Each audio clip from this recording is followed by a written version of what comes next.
Scott, a strong victory and good bounce back from the last time game against Melbourne. What are your initial thoughts after that one?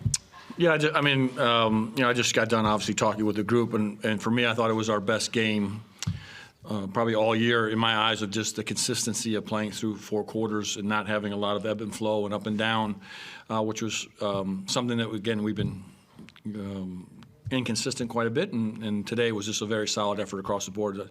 Just really proud of the group, and again, guys just are coming in, and Clint Steindl doesn't play, and he gets in there, and he's effective in his 14 minutes or so, and just guys are doing the right things, and they're all in about this team and this state and building this thing the right way, and it's nice to get across the line. It's a very talented team, and they cause a lot of problems for you. Jack's obviously been dealing with a toe injury and has come back in a big way today with 28 points. Can you talk to his resiliency and ability to come back? Yeah, I think, we've kind of moved past the toe a little bit in the sense that he's got enough rest in him now, and he'll have some more rest, which is helpful for all of us in the next 2 or 3 days to regroup before we head up to Launceston. But, he's a competitor, and he loves to play. And the thing with him has been he has had no reps, practice reps, or really a lot of shooting reps in general, just because of the travel. And probably these 2 games probably helped him to just flow into this game and got his feet underneath him in Illawarra, and he got off to a good start here. So just really proud of him and his effort. And I thought he was dynamite tonight. Milton, really strong effort from you in the second half. What did you see about the defense that you could exploit tonight? Thank you. I made a couple threes, which opened up them trying to get out, trap me a little bit. Our bigs just got open, and they made the right plays, made some good team effort plays. So made it easy for me to get a little open drives at the end, a little all-around game from everybody. Made it easy on me. And Mace, did you have fun? Mace, what did you think of your dad's performance tonight? The game was great. The game was great. Who's the best player for the Jack Jumpers, Mace? You better say your dad. Me or somebody else? You. Thank you. God, every time they seem to sort of make a mini run, you guys have hit huge shots, whether it was Milton, Jack, Yep. Sean McDonald. How pleasing was that to sort of stop them? Yeah, again, they're extremely talented and quite explosive, and you got to, try to somewhat contain them in areas, and you got to be able to respond and defend. And we've been harping on this for quite a while, but over these next X amount of games that are left, the teams that are, I think, mentally tough defensively, to keep the ball in front of them, and you're going to have your best chances of winning some of these games coming through here. And again, they're explosive, and we're thankful and lucky to get a win. And the building was incredible, electric. The uniforms looked incredible.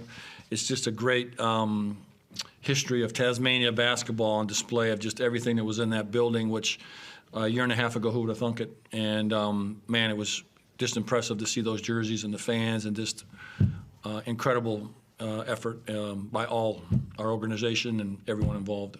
On the back of that, you must be thrilled to, make Tasmanians so proud on a special night wearing that jersey, and maybe you'll try and wear those jerseys more often. Yeah, I mean, they look great, and that's obviously not my call, but we have some other games coming up with some other jerseys, which I'm sure are going to be just as fantastic to be wearing. But again, it's just a great history of Tasmania basketball that's being told through our Bloodlines group that we started, and allowing this to be reflective of what's going on here, and bring it back to life, and have these people that have really invested in this state for 10, 15, 20 years that have kind of been laying dormant to really get their enthusiasm back about basketball.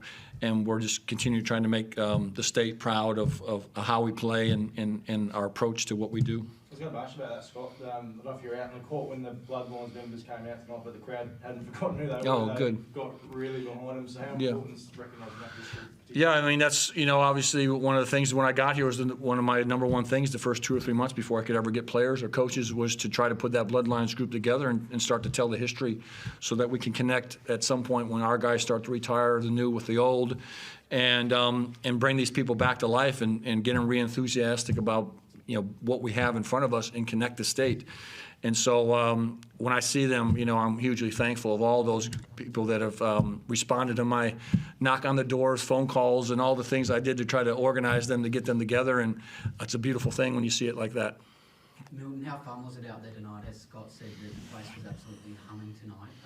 Did you feel it was one of sort of the loudest and the best atmospheres you've had here so far? I think it's like that every game. So we got great fans here, and whether we're winning or losing, they're the same way. So I think it makes us play even better, especially when things are going well, people hitting big shots, and Jack is getting the crowd involved.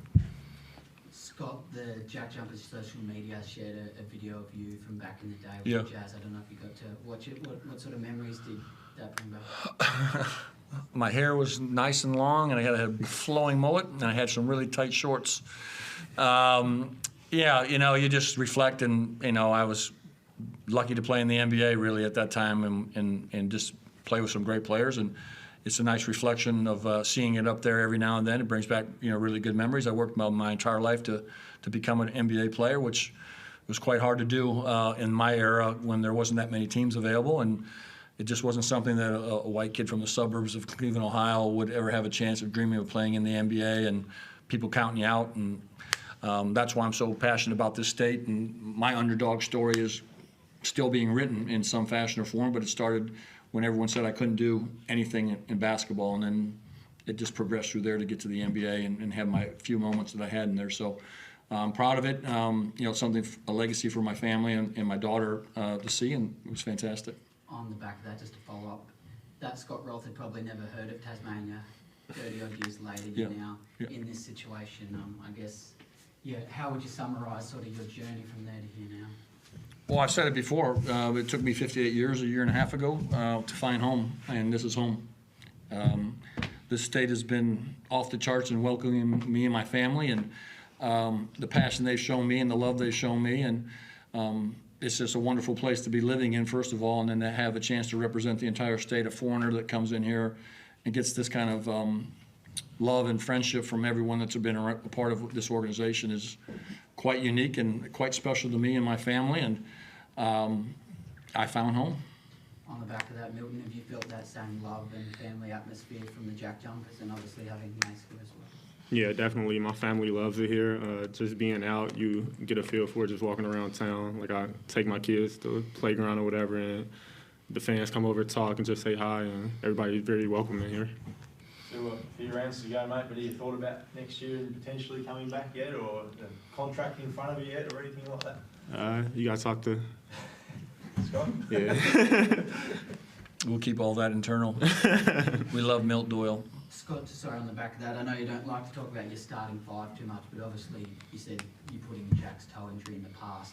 Is the plan to keep him as that sixth man, or are you looking at? I think right now it's been working, and I think we'll rotate that fifth spot every now and then, depending on some matchups in here. And again, I got to get some more minutes out of Matt Kenyon and get him up going. And I thought Sam was quite effective in a short amount of time. And again, it's just hard to play all these guys, but we need these bigger bodies against bigger players that we're going against. Cleveland tonight.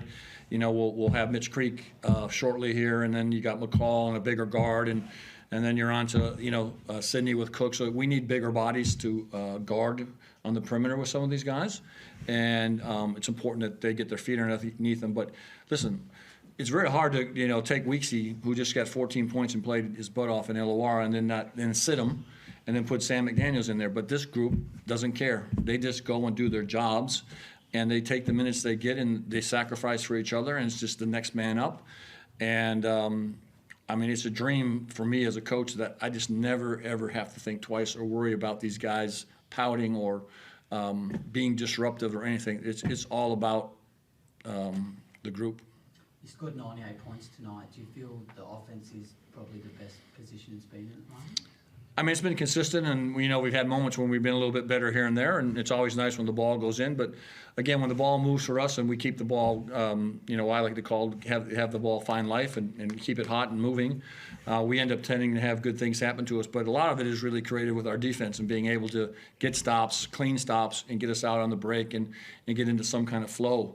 When we're walking people to the line and they're shooting 30 foul shots and all that kind of stuff, it's just killing our momentum, killing some of our defensive, obviously, intent. And I don't know what it was tonight, but they shot 11 foul shots, which is, a fantastic deal for us to be walling up and not biting in or having undisciplined fouls, which we've been a problem for us. When you head to Lonnie, do you go up as a group together and spend some time up there, or what's the plan there? We're going to have 2 days off here, which will be well rested for all these guys to recuperate. It's kind of our last little mini break, and then we'll do some film review on Sunday and slowly get back involved and have a really good practice on Monday, and we'll travel up on Tuesday, and we'll hopefully have a good game up there for the folks up there that have been waiting for us, and we're excited to get to Launceston. Saw United beat New Zealand tonight as well, so it's just going to be pretty pulsating into the season, isn't it? Yeah, like I told these guys, it's fun. It's fun. I don't even know what place we're in, to be very frank with you. I don't follow the ladder because the game is in front of you, and if you're taking your opportunities, you don't worry about these other teams. It's exciting for the fans and everything, but really, it's right in front of us, and we just have to go game by game. And it's a dogfight, and there's just a lot of really good teams that are scrapping and fighting. And my whole focus now is to get some rest and focus just on Southeast. And if we can take care of our own business, that's really ultimately what we did last year. We won the games we had to at the end, and you are where you are. And if something happens along the side, you can't hope for other teams to do something for you. And again, for us to be in our second year and a year and a half into the franchise and playing for something like this in a building like this is just a great credit to the organization, Simon Brookhouse, and obviously Larry being in market today to see this building electric in our second year is just a great credit to the organization. You've talked a lot about having your daughter here. We haven't really asked much about what she's made of it all. And Yes, she's obviously very proud of me, and again, I get quite emotional talking about her, so I don't want to go down that path with her, but she's back home, and she's up in the middle of the night watching these games and texting when these games are over with, and I'm telling her to go to sleep and relax, but she's got her jerseys on, and she's all in, and what I do for my family and my wife and my daughter to make sure they're taken care of, and she's all about, she loves Tasmania. If she could figure out how to get her dog to Tasmania, she'd be a resident. Rumor has it the dog has a jersey. The dog definitely has a jersey, multiple jerseys probably by now. We're definitely keeping the stores busy with Tasmanian gear.